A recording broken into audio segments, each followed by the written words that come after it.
If you are attracted to any man that does not worship you and cherish you and respect you, I'm telling you right now, you are in your wounded feminine. But the thing you're gonna have to train your brain to understand is that what you think is exciting is actually unsafe. I'm going to tell you the number one reason why you're still single, why you're still miserable, why you're still not getting the relationships that you want. And it's not because other people are bad. It's because you are self-sabotaging your own happiness because you refuse to change your beliefs. You refuse to change your habits. You refuse to change your actions. We can all sit here and blame everybody else for everything that happens to us, but the people that actually get what they want in life are the people that ask themselves what part they're playing and how they can change those actions in order to get what they want. So that's what we're going to get into in this video. I'm going to explain to you why you keep sabotaging your relationships, where this comes from, the psychology behind it, and then I'm going to explain to you how you can move forward in a way that's actually going to be productive so you can get what you want instead of staying in these toxic cycles where you're not getting what you want and then it keeps getting proven to you that all people suck, basically. If you find yourself saying, why does this always happen to me? Why is it always me? Why do they always cheat on me? Why do they always lie to me? If you're saying anything like that over and over again, I guarantee you are the one who keeps attracting these situations, and I'll tell you why. You are not a victim of your relationships. You are an active participant. This doesn't mean that it's your fault.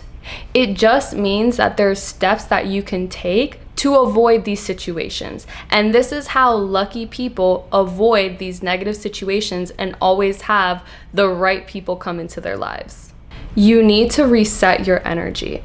And the way that you do this is by changing the things that you're constantly repeating. You are self-sabotaging your relationships because you're ignoring the signs. You're ignoring the red flags that are showing you that the person is not in your best interest. They are trying to take advantage of you. You're ignoring your intuition when it's telling you that this person is wasting your time and they're not going to respect you. And you're stuck chasing the exciting option and thinking that everyone that is healthy and has a good relationship is boring. That's actually the biggest thing that's keeping you stuck. Because you are not used to a healthy relationship, you think that healthy relationships are boring.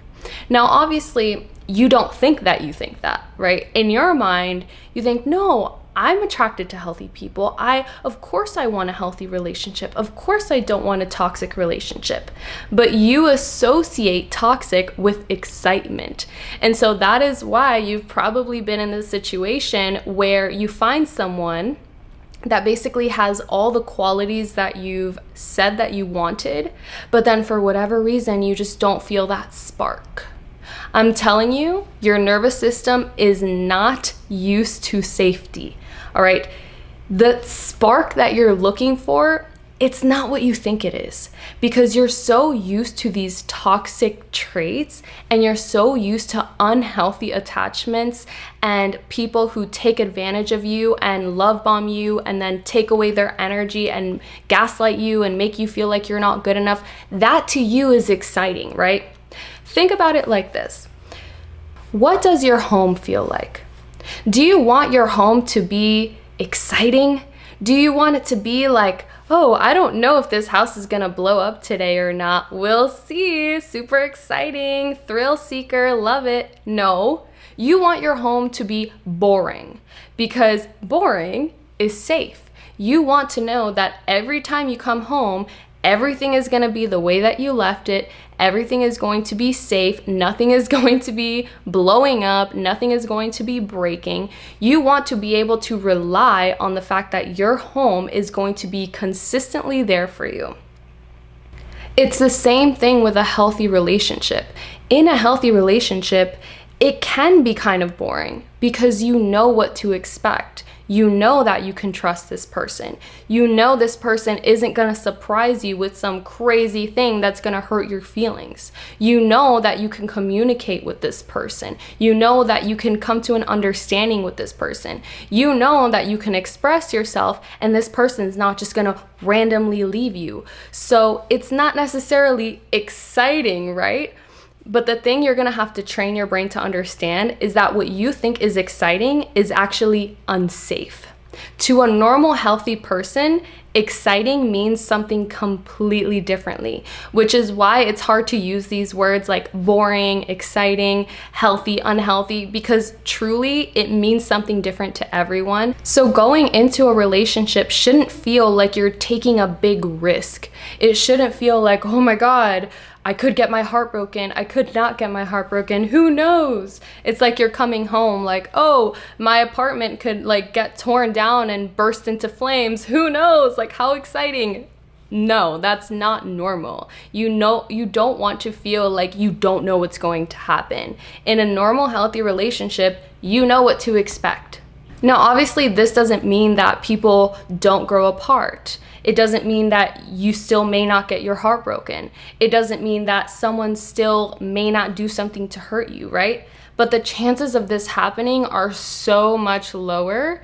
And again, it's only going to happen if you choose to ignore the signs. That's why the last video I made was 3 red flags to avoid in men. And I highly suggest that you watch that because you need to know what to look out for. A lot of you put so much importance on like the superficial things, but you're not looking at the morals and the values of these men. And that is what's tripping you up. Because like I said, you're looking for that exciting option that gives you butterflies. But you shouldn't be getting butterflies all the time. Yeah, when you first meet someone, obviously it's going to be exciting. But if you're still feeling like nervous around this person and like you don't know what's going to happen after you've been seeing them for months, like that is the telltale sign that it's not a healthy relationship. Because if it was, you would feel settled. You would feel relaxed. You would feel calm. Your nervous system wouldn't be like, oh my God, they just texted me. Are they going to text me? Are they going to call me? Oh, I don't know what to expect. Like, no, that's not healthy. So if you've had toxic relationships in the past and you find yourself continuously attracting toxic people, then I know it's going to be difficult for you, but you're going to need to ignore what your mind is telling you because your brain is going to trick you into staying in the comfort zone of what you're used to, into being excited all the time and being nervous all the time and going up and down in your emotions, but that is not the right way. And I'll tell you right now, if you are attracted to any man that does not worship you and cherish you and respect you, if you are even attracted to him or even thinking about entertaining that conversation, I'm telling you right now, you are in your wounded feminine. That is not a healthy, divine feminine emotion to be attracted to a man who doesn't validate you. That is not normal. And this is why you shouldn't be talking to your friends too much about this, because your friends will honestly just give you the worst advice. All they're going to do is blame the guy. They're going to be like, yeah, girl, he's a piece of crap. Like, he's trash. You can do better. Like, you deserve better. You did nothing wrong. You're innocent. And while they mean well, because our friends want to support us, and I'm guilty of doing this too in the past, like supporting my friends and not calling them out, but truly, you need to stop blaming these men because they showed you exactly who they were and they didn't validate you from the beginning. And you need to stop blaming other people for doing the things that they made very clear they were going to do. Again, I'm not trying to tell you that, oh, this is your fault and you should feel ashamed. Absolutely not. We've all been there. We've all been in a situation where we allowed someone else to overstep our boundaries, and then we want to say, oh, they're the villain. They did this, this, and this. How dare they? Like, I'm just a sweet, innocent victim. And while, yes, it's true, there was also a part that you played. And that is what I'm trying to explain to you, that you are addicted to drama because you've been in these patterns. That's what you're used to. It's not your fault. That's just what you're used to. And so in this moment, you need to make that decision to stop that. Okay, that's the first step, is making a decision to say, you know what? I understand that I have a habit of being in unhealthy relationships. I no longer want to be in an unhealthy relationship. And I understand that my brain is not comfortable feeling safe. And so I'm going to need to train myself to be excited by safety, right? You need to train yourself to be excited by a man that cherishes you. You need to train yourself to be excited by a man that validates you. You need to be excited by things that are good for you. So when I tell you like, oh, you're addicted to drama and like you get excited about things that are toxic, like you can change that. You're not stuck there. Just because, okay, you're addicted to drama and this was your past doesn't mean that your future needs to be determined by that. In fact, it gives you a clear blueprint for everything not to do. So in the beginning, an easy way for you to basically reprogram is to ask yourself, okay, what would I have done? And then do the exact opposite. Do a little experiment and try going for the exact opposite of the guy that you usually go for. Like, entertain the conversation with the man you would usually just outright reject because he's boring and not exciting to you. Like, try that and see what happens. Because you truly need to start training your brain that being safe isn't boring. It's a minimum requirement.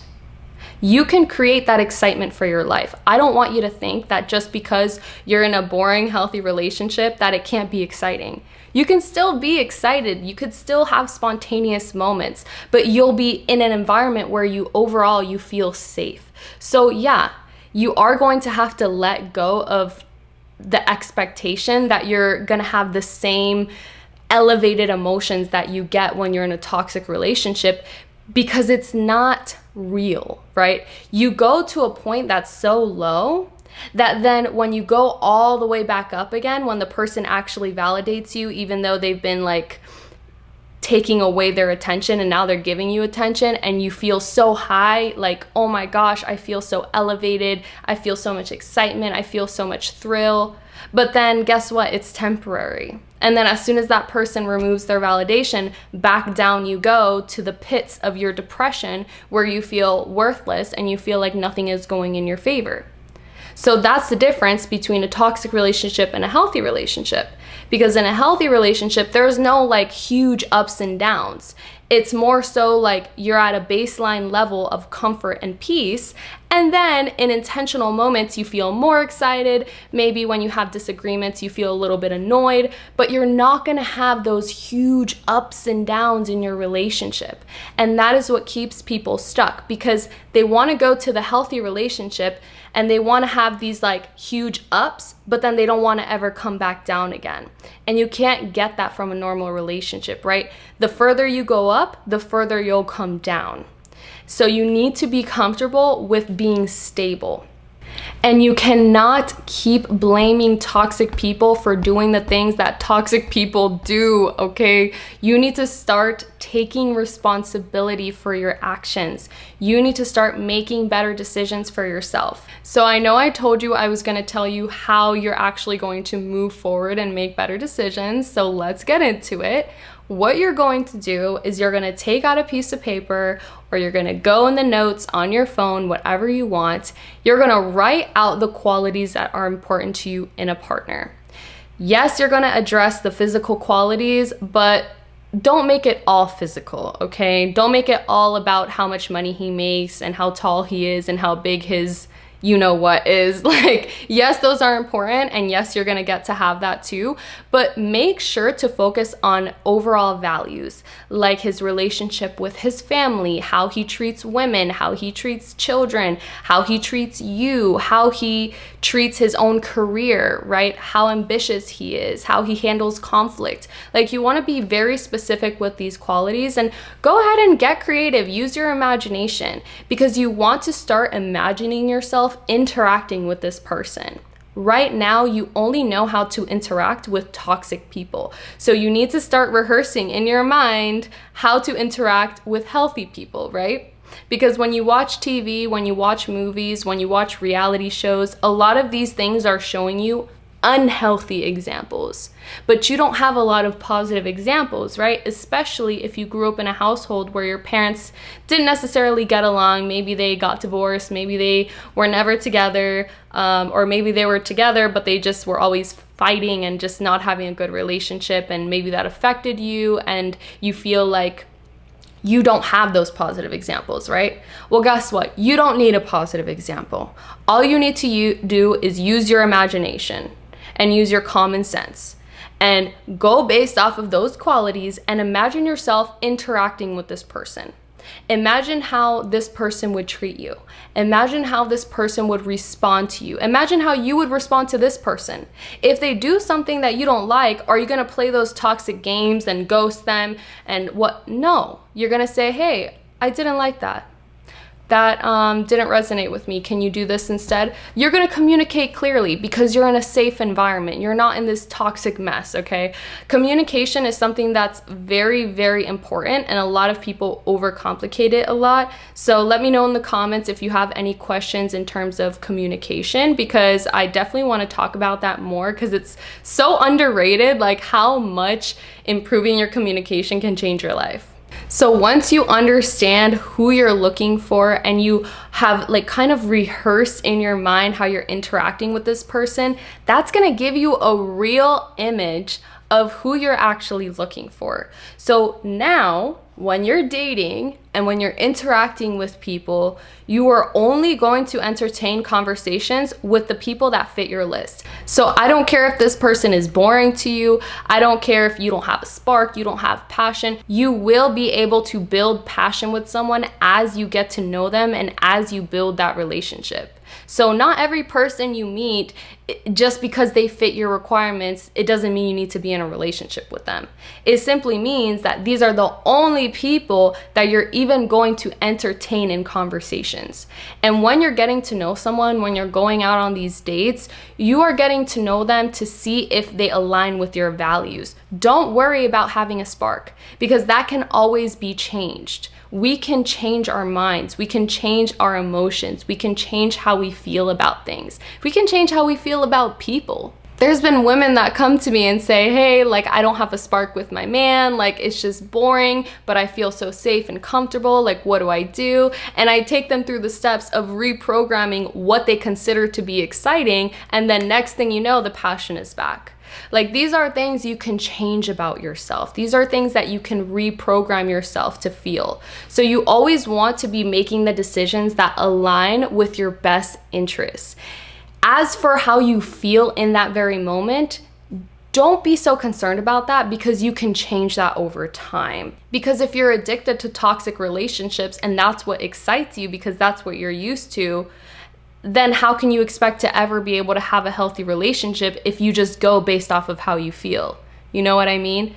Like, once you're healthy, once you've healed these wounds, then that's when you unlock your intuition. That's when you're able to say, okay, no, I don't feel like he's the one. I feel like he's the one. This person brings me more joy and excitement, right? Because it's coming from a healthy place. But right now, you are not in a balanced place. You are not in a stable place. Obviously, you're still attracting toxic people and you're still attracting negative situations. So until you train yourself to be attracted to healthy situations, then you're not going to be able to just go based off of how you feel or based off of your intuition, because you're in your wounded feminine. Your intuition is wounded. It's not seeing things for how they actually are. And the more you talk to your friends and gossip with your friends, the worse it's going to be, because your friends are probably in the same cycles for themselves, and they're probably just going to tell you that, yeah, he's a piece of crap and you're the victim and like you can do better, which, like I said before, it is true, you can do better, but you have to change yourself first, right? You can't just keep blaming others and then put all the blame on others when you did have a choice in the matter. So if you're ready to take the next steps in your relationships, you resonate with me, you know that I can help you, then check out the link in the description. I would love the opportunity to get to know you and possibly help you transform into the woman that you're meant to be, okay? I love you, and I'll see you in the next one. Bye. Mwah.